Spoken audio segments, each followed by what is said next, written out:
Assalamualaikum warahmatullahi wabarakatuh. Salam sejarah bangsa kita. Kali ini kami membawakan satu lagi kisah menarik dalam membongkar kisah sejarah. Dan kisah untuk kali ini ialah Putri Lela Mencanai dan legenda Putri Junjung Buih. Seperti apakah kisah ini? Mari sama-sama kita saksikan apakah kisah sejarah bangsa kita untuk kali ini. Putri Lela Mencanai adalah satu nama yang tidak asing bagi masyarakat di Brunei Darussalam. Malah ianya juga salah satu daripada ikon legenda di dalam masyarakat Kedayan di Sarawak, Sabah maupun negara Brunei Darussalam sendiri. Putri Lela Mencanai dikatakan nenek moyang kepada masyarakat Kedayan sekarang, yang mana mengikut teori kedua masyarakat Kedayan sekarang merupakan berasal daripada pengikut kepada Putri Lela Mencanai yang bersama-sama di dalam rombongan perkawinan Putri Lela Mencanai. Putri Lela Mencanai ini merupakan seorang putri daripada tanah seberang yang berkahwin dengan baginda Sultan Bolkiah, Sultan bagi negara Brunei Darussalam suatu waktu dahulu. Ini dapat dipastikan melalui tulisan daripada Drake Martin Bayer yang mengatakan bahawa Putri Lela Mencanai adalah sama dengan Camelo Putak John Julen, karangan yang terkenal di dalam masyarakat Dayak di Kalimantan Barat, yang juga dikenali sebagai Putri Junjung Buih. Al-Sahibul Hikayat diriwayatkan suatu waktu dahulu terdapat sebuah kerajaan lama bernama Amuntai yang terletak di Kalimantan Selatan. Alkisahnya kerajaan Amuntai ini diperintah oleh dua orang raja bersaudara. Raja yang sulung bernama Patamaraga atau lebih dikenali dengan julukan Raja Tua. Manakala adiknya pula bernama Sukamaraga dengan julukan Raja Muda. Dikatakan walaupun kedua-dua raja ini telah mendirikan rumah tangga, namun kedua-dua raja ini tidak dikurniakan dengan sebarang cahaya mata bagi mewariskan kerajaan mereka. Dek kerana mengenangkan tiadanya waris, maka kedua-dua raja ini telah mengambil kata sepakat untuk mendapatkan anak walaupun dengan apa cara sekalipun. Maka Raja Tua telah memerintahkan agar adindanya Raja Muda untuk mengusahakan apa yang perlu, kerana ternyata Raja Muda lebih gagah dan lebih muda dari segi faktor usianya berbanding dengan Raja Tua. Dengan penuh tawakal, Raja Muda berserta dengan permaisurinya telah berusaha berjumpa dengan mereka yang pakar bagi mendapatkan zuriat. Dan pada satu malam, Raja Muda telah bermimpi didatangi oleh seorang yang menyuruh baginda untuk pergi bertapa di sebuah pulau berdekatan dengan kota Banjarmasin. Setelah terbangun dari lenanya, Raja Muda pun menceritakan kisah mimpinya kepada permaisurinya, dan tanpa ada berasa sangkal pada dirinya, permaisurinya telah meminta Raja Muda untuk pergi ke lokasi yang diceritakan. Maka berangkatlah Raja Muda ke pulau yang dinyatakan untuk bertapa. Setelah sampai, baginda pun mulalah bertapa seperti yang diajar di dalam mimpi baginda. Di dalam pertapaan inilah Raja muda telah mendapat firasat, yaitu jika hendak mendapatkan zuriat, maka hendaklah permaisurinya memakan bunga kastuba. Raja muda pun mencari bunga kastuba yang tumbuh meliar di kawasan pertapaannya dan diberikannya kepada permaisurinya untuk makan. Kemudian pulanglah mereka ke istana di kerajaan Amuntai bagi menanti berita baik yang akan tiba pada bila-bila masa. Setelah beberapa bulan berlalu, ternyata permaisuri Raja Muda telah hamil, dan akhirnya setelah mengandung 9 bulan, maka lahirlah putra kembar yang sangat elok rupa parasnya. Berbanggalah Raja Muda kerana ternyata kerajaan Amuntai sekarang sudah mempunyai waris.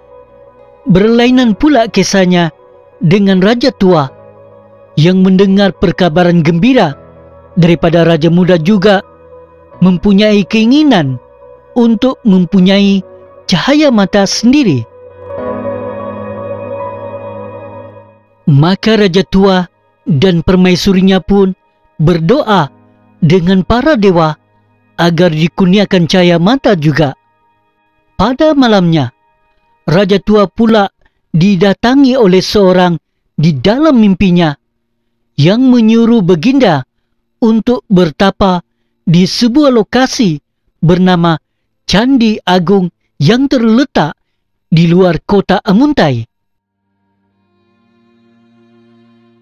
Raja Tua dan permaisurinya pun tanpa berlenga-lenga telah mengikut arahan yang diberikan. Walau bagaimanapun, di sepanjang pertapaan tersebut, Raja Tua tidak menerima apa-apa firasat.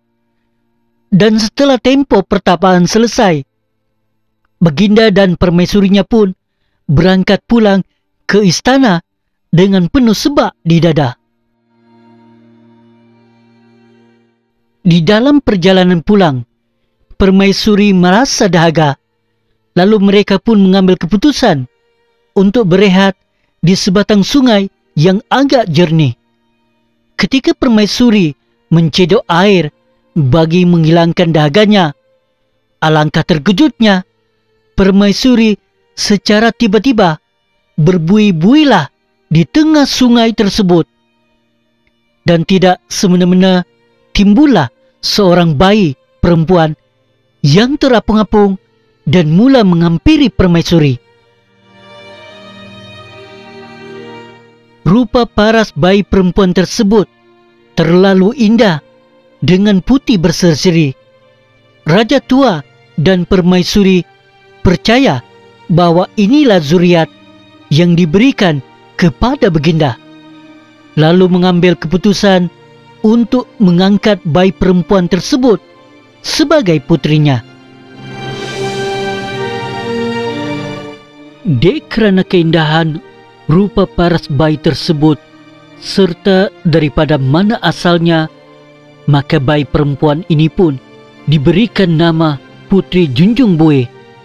Setiba di istana kerajaan Amuntai, Raja Tua telah memerintah menteri istana iaitu Datuk Punjung untuk membuat persiapan bagi Putri Junjung Buih. Ketika diberi kepada Datuk Punjung, inilah tiba-tiba Putri Junjung Buih yang masih bayi ini telah pandai berkata-kata, yaitu beliau berkeinginan untuk diselimutkan dengan selembar kain tenun yang harus dibuat dalam waktu setengah hari. Jika tidak, kesaktiannya tidak akan berkesan.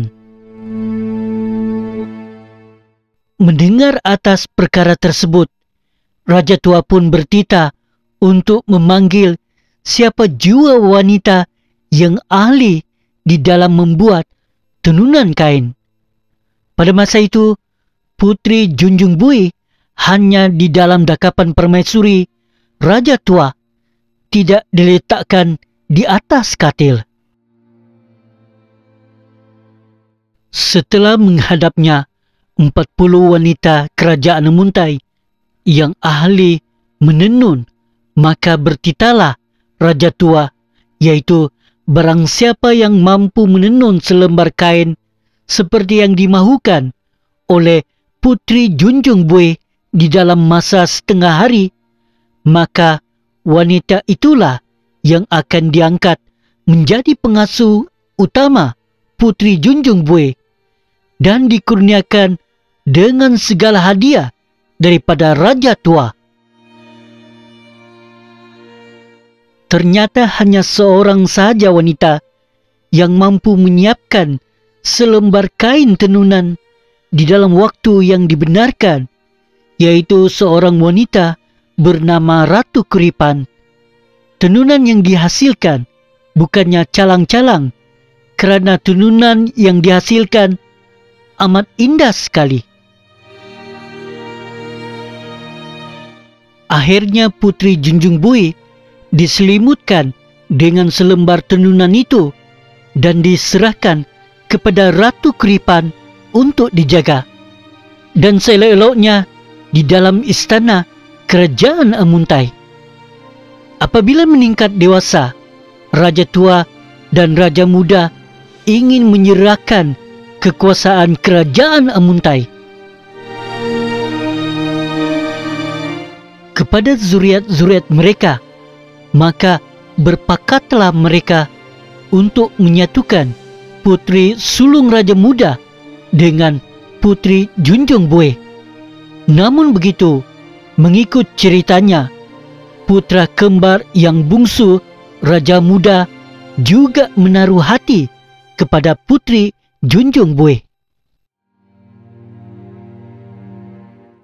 Akibat tidak berpuas hati, kedua-dua putra kembar ini berterlaga di antara satu sama lain, sehingga membenarkan Putri Junjung Buih mengkabarkan kepada ayahanda raja tua bahawa jodohnya tidak boleh golongan bangsawan yang senegara dengannya, kerana jika dilakukan kemudian malapetaka akan berlaku kepada kerajaan Amuntai kelak. Jodoh Putri Junjung Buih hanya pada golongan bangsawan atau raja daripada sebuah negara yang sedang berkembang dengan ganya di Pulau Borneo. Jodoh Putri Junjung Buih hanya pada golongan bangsawan atau raja daripada sebuah negara yang sedang berkembang dengan gah di Pulau Borneo. Maka diceritakan akhirnya raja tua telah menjodohkan Putri Junjung Buih dengan seorang raja daripada Pulau Borneo, dan Putri Junjung Buih sewaktu perkahwinannya telah dibekalkan dengan beberapa pengikut yang ahli di dalam serba-serbi sebagai membantu putri apabila di bumi asing nanti. Terlalu banyak versi Putri Junjung Buih, malah ada yang menyebut ianya juga putri bangsawan daripada kerajaan Banjar. Walau bagaimanapun, ini hanyalah cerita legenda yang ada kebenarannya, tetapi telah ditokok tambah bagi mencantikkan jalan cerita penghibur lara. Sebelum itu, bagi mencarikan kebetulannya, di dalam mengatakan cerita legenda Putri Junjung Buih ini adalah Putri Lela Mencanai, permaisuri Sultan Bolkiah. Marilah kita bersama-sama menilai bait-bait indah daripada lagu Melayu lama karangan Sukri Zain, seorang penyair daripada negara Brunei Darussalam yang dihasilkan pada 10 Mac 1968.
Jarum emas menyulam-nyulam, Baginda perhatikan begitu asyik, sehingga tertidur dalam pangkuan. Putri pun terharu, sulaman tak tentu. Jarum tercocok ke tangan Baginda. Bisanya jarum tawar tak selulu. Mangkatlah Baginda di tangan jelita. Rela mencanai berduka cita. Akhirnya putri menikam dirinya, meninggal wasiat bermakam sama, makam selarung bernisan 3.